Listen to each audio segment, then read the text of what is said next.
Hello, you're watching World Talks on TVP World. My name is Sasha Farbach.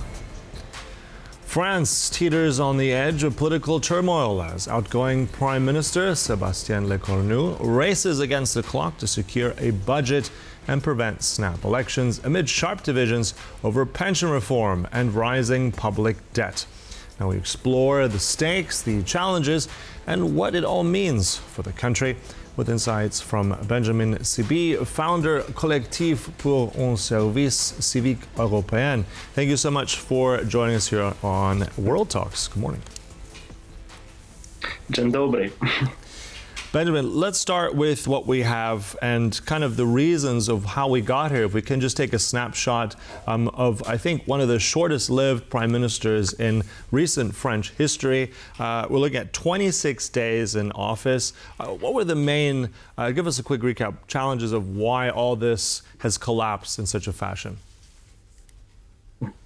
It is indeed the shortest lived prime minister from the history of the Fifth Republic.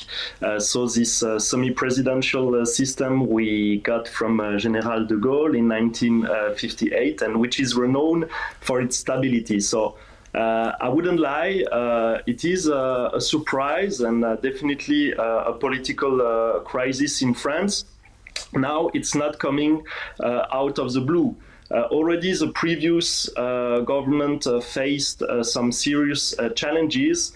The two biggest of those are a negative trend economically wise, which is actually not only the case for France, but most of European countries currently. You can look just at the situation in Germany with rising unemployment and difficulties tied to the war against Ukraine and the energy situation.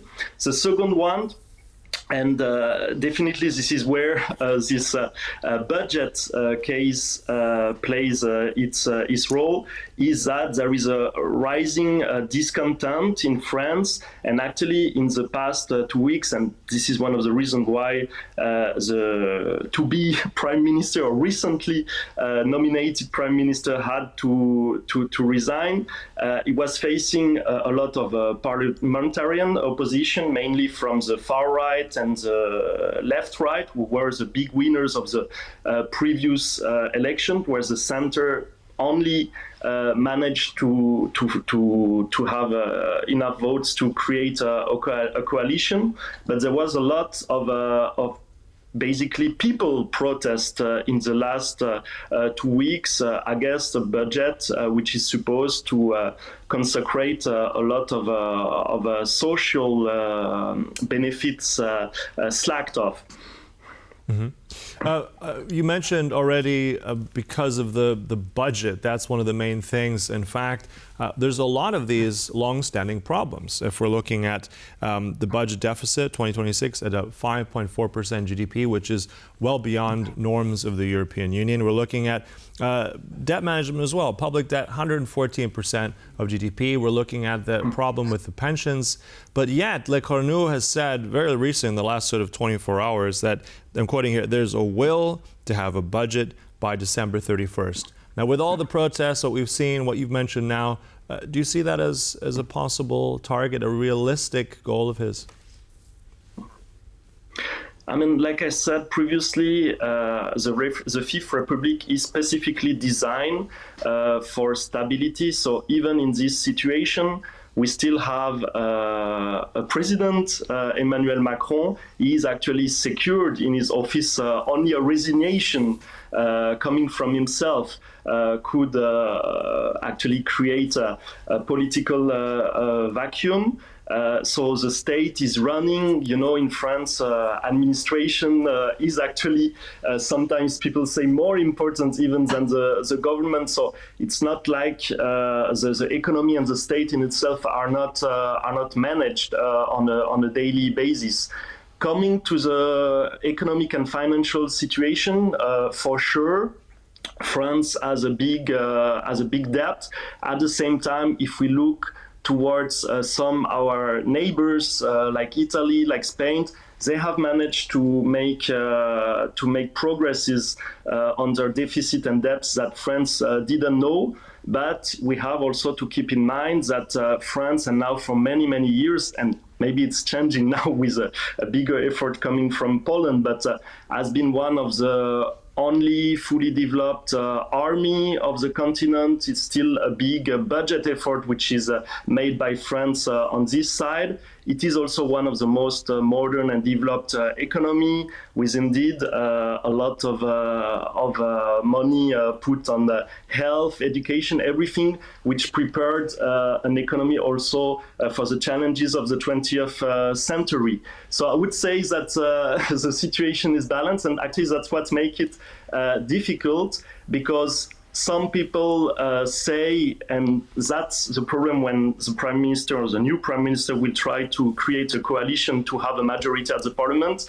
Some people should say, yes, we should definitely prioritize budget cuts in order to put back the debt on its strengths and on its feet. And some people say, no, we should make it in a very balanced way, in order not to just crash our economy and our social system. Mm-hmm.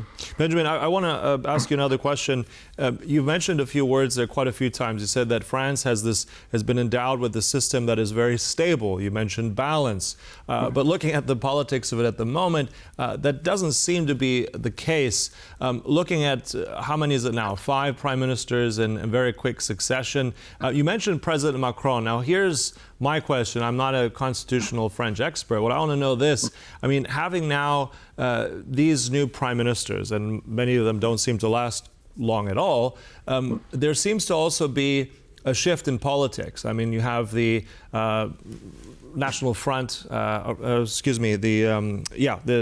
National Rally, rather, Front National, which made big inroads last time around, I think at around 143 seats of the 500 plus seats that you have in the parliament there. I mean, obviously this is a political wrangling back and forth, but why, or let's say, what's preventing President Macron? I mean, his time is numbered as well. He can't be another presidential term.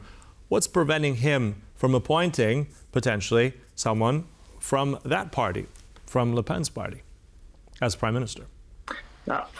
First, it would require for the Front National and the far right to actually have a majority at the parliament, which currently it doesn't have. It could potentially create one if they make a coalition with traditional right, but even this coalition will be just a very weak and short majority.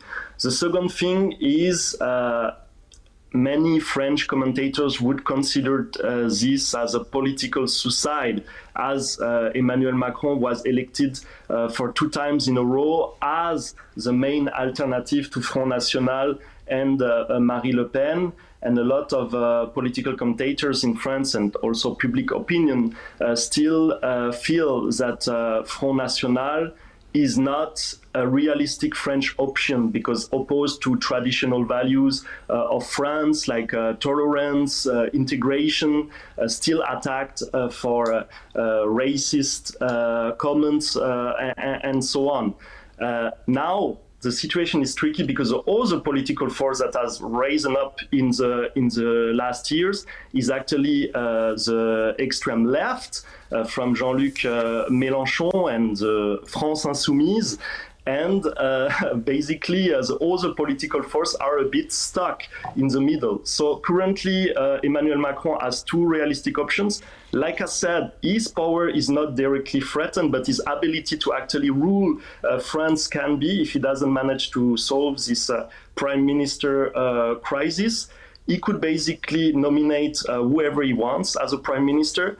Probably either a coalition will be more with the traditional right, which seems to have failed with Mr. Lecornu, or now building up a new coalition with the traditional left. And that's probably the reason why the abandonment of the pension reform was mentioned several times in the last 48 hours. Mm-hmm. Right. So, I mean, there's still a lot of challenges ahead. It doesn't seem to be an easy road for Macron or anyone who's going to be holding the rudder there in Paris. So look, we'll close it there. Thank you so much for all those insights. That was our guest here, Benjamin Sibille. Much appreciated.